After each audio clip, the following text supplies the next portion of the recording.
satu lagi datang. Ada lagi. Itu polisi. Oh, itu polisi Gegana itu kayaknya itu. Iya. Kayaknya anti Anti-bom itu. Penjinak bom. Nekat tuh rumah tuh.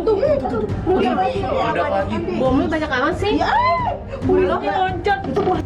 Polisi menghentikan operasi penanggulangan aksi tahanan teroris di Rutan Cabang Salemba, Makobrimob hari ini pukul 7.15. Akibat ledakan yang terjadi di salah satu gereja yang ada di Surabaya, Jawa Timur, di mana ledakan ini sempat membuat kerusakan pada gereja itu sendiri dan juga menyebabkan ada sejumlah orang yang tewas akibat kejadian ini. Assalamualaikum warahmatullahi wabarakatuh. Nama saya Yosef Hendrik Boseke, NPM 2017-1011-5160. Pada 2 tahun yang lalu, tepatnya tanggal 13-14 Mei 2018, kita dikejutkan oleh satu berita yang sangat mengerikan, yaitu terjadinya bom bunuh diri yang menyasar tempat ibadah, kemudian satu unit apartemen dan kantor kepolisian di Surabaya. Pada hari yang sama juga, Kapolri pada waktu itu yaitu Jenderal Tito Karnavian segera meluncur ke Surabaya untuk meninjau lokasi sekaligus bertemu dengan aparat-aparat terkait, baik dari TNI, kepolisian maupun dari sipil.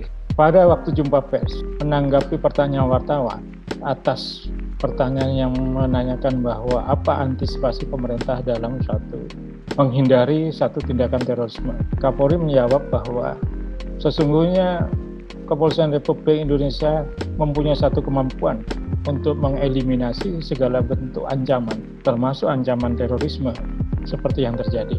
Tapi beliau menyampaikan bahwa Undang-Undang Anti Terorisme yang ada, nomor 15 tahun 2003, belum cukup untuk memberikan payung hukum di dalam tindakan aparat kepolisian untuk mengeliminasi suatu ancaman terorisme sebelum terorisme itu terjadi. Nah, Presiden Jokowi juga sudah menyampaikan bahwa pada bulan Februari 2016, RUU mengenai Undang-Undang Tindak Pidana Terorisme yang baru sudah diajukan ke DPR. Hingga Mei 2018 terjadinya peristiwa bom bunuh diri di Surabaya. Hal itu masih belum ada kabarnya. Presiden Jokowi pada waktu itu menyampaikan bahwa apabila dalam waktu 2 bulan tidak ada satu kepastian mengenai RUU tersebut, maka Presiden akan mengeluarkan Perpu, Peraturan Presiden Pengganti Undang-Undang, demi memberikan keleluasaan aparat kepolisian untuk mengeliminasi semua ancaman teror sebelum teror itu terjadi. Bagaimana mengenai teror di Indonesia? Kita sudah mempunyai pengalaman yang cukup panjang di dalam memerangi segala bentuk terorisme yang ada. Kita sudah mempunyai beberapa badan intelijen, baik di TNI maupun di Polri. Yang diperlukan sekarang adalah satu undang-undang yang memberikan satu kepastian agar aparat kepolisian kita dapat bertindak. Yang membanggakan dari tindakan pemerintah memerangi terorisme ini adalah adanya tindakan-tindakan yang bersifat soft skill, di mana tindakan selalu tidak represif, tetapi satu tindakan yang melakukan pendekatan yang lebih lunak. Contohnya adalah tindakan deradikalisasi yang dilakukan oleh BNPT. Sedangkan BNPT sendiri merupakan satu lembaga, bukan main hebatnya dalam mengkoordinasikan penanggulangan terorisme. Undang-Undang Nomor 5 tahun 2018 mengenai terorisme yang merupakan satu perubahan dari Undang-Undang Nomor 15 sebelumnya, ini menyatakan bahwa kepolisian dapat melibatkan TNI dalam memerangi terorisme. Saat ini pengaturan mengenai keterlibatan TNI masih hangat dibicarakan, di mana pemerintah sedang menyusun kembali untuk menerjemahkan keterlibatan dalam bentuk apa-apa. Saat ini hal ini menjadi satu topik yang hangat karena ada beberapa kelompok masyarakat yang mengkhawatirkan bahwa apabila TNI terlibat terlalu jauh di dalam penanggulangan terorisme, maka akan kita kembali lagi ke zaman sebelumnya, yaitu terjadinya banyak pelanggaran HAM di dalam satu tindakan-tindakan yang represif. Apapun itu, kita tunggu saja sehingga payung hukum untuk aparat keamanan kita, khususnya Kepolisian Republik Indonesia, dapat betul-betul kuat dalam mendukung mereka dalam menindak tindakan-tindakan terorisme sejak sebelum tindakan teror itu terjadi. Mengenai apa itu pengertian terorisme, kemudian undang-undang apa saja yang terkait, selanjutnya akan disampaikan oleh rekan saya. Terima kasih. Perkenalkan, nama saya Imade Senjadi Putra, mahasiswa semester 6 Ubara Jakarta Raya. Di sini saya akan menjelaskan tentang beberapa hal yang menyangkut apa-apa saja yang terdapat dalam Undang-Undang Nomor 5 Tahun 2018 tentang pemberantasan tindak pidana teroris. Ada sejumlah istilah yang dikatakan dan terdapat dalam undang-undang ini. Nah, yang pertama di sini saya akan menjelaskan mengenai objek vital. Apa sih yang dimaksud dengan objek vital? Di sini, objek vital adalah sebuah tempat atau strategi atau kawasan atau lokasi atau instalasi, bisa juga yang disebut, yang menyangkut hayat hidup orang banyak, harkat dan martabat bangsa. Yang kedua adalah merupakan sumber pendapatan negara yang punya nilai politik, ekonomi, sosial, dan budaya. Yang ketiga adalah menyangkut pertahanan dan keamanan yang sangat. Nah, objek vital itu sendiri bisa disebut objek-objek penting yang melambangkan negara. Contohnya, yaitu istana kepresidenan. Yang kedua, instansi kepolisian, perkantoran, kementerian, dan lain sebagainya. Nah, itu yang bisa disebut dengan objek vital. Yang kedua, tindak pidana terorisme itu adalah segala perbuatan yang memenuhi unsur-unsur tindak pidana sesuai dengan ketentuan Undang-Undang Nomor 5 Tahun 2018 tentang perubahan atas Undang-Undang Nomor 15 Tahun 2003, di mana tindak pidana terorisme itu adalah tindakan yang kejam, tindakan yang tidak nasionalisme, yang mengakibatkan kerusakan parah, kerusakan harkat dan martabat bangsa dan negara, kerusakan yang mengakibatkan banyaknya korban jiwa, yang menimbulkan korban jiwa pada setiap aksinya, di mana tindak pidana terorisme ini sering menjadi hal-hal yang mendasari atau oknum-oknum yang menitikberatkan pada agama, mengaitkan semuanya dengan hal-hal agama, di mana membenci pemerintah, membenci presiden, membenci instansi kepolisian adalah suatu hal yang lumrah bagi mereka.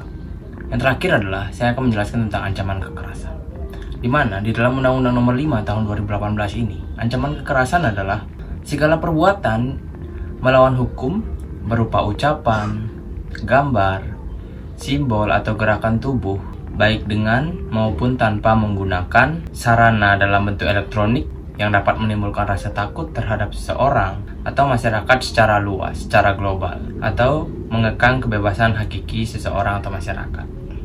Banyak yang sudah terjadi di Indonesia. Ada beberapa kasus yang bisa kita lihat, bom di Surabaya, bom Bali 1 dan bom Bali 2 yang menimbulkan banyaknya korban jiwa. Dan yang terakhir yang baru-baru ini terjadi adalah bom Sarinah Tamrin yang mengakibatkan terjadinya penembakan, terjadinya bom yang menewaskan anggota polisi, dan juga banyak ketakutan dan teror-teror yang terjadi. Nah, sekian presentasi atau pendapat yang bisa saya sampaikan. Dalam menangani perkara terorisme itu sendiri, ada jangka waktu yang dibutuhkan oleh Polri sebagai penyidik dan jaksa sebagai penuntut umum dalam melengkapi proses hukum sesuai ketentuan pasal 25 Undang-Undang Nomor 5 Tahun 2018 tentang tindak pidana terorisme. Untuk penyidikan dibutuhkan waktu selama 120 hari untuk Polri dalam melakukan penyidikannya, dan penyidik dapat melakukan perpanjangan waktu selama 60 hari di kejaksaan dalam penyidikannya. Bila mana dibutuhkan kembali dalam penyidikan, penyidik dapat melakukan perpanjangan selama 20 hari di pengadilan sampai kasus penyidikan tersebut selesai.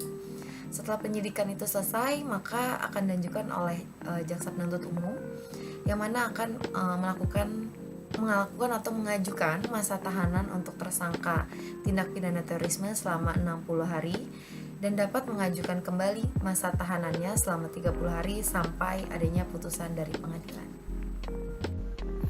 Nah, kemudian apa saja perubahan setelah berlakunya Undang-Undang Nomor 5 Tahun 2008 tentang revisi Undang-Undang Nomor 15 Tahun 2003 tentang tindak pidana terorisme. Nah, perubahannya nomor 1 adalah adanya definisi terorisme agar lingkup kejahatan terorisme dapat diidentifikasi secara jelas sehingga tindak pidana terorisme tidak diidentikan dengan hal-hal negatif berupa sentimen terhadap kelompok atau golongan tertentu, tapi pada aspek perbuatan kejahatannya.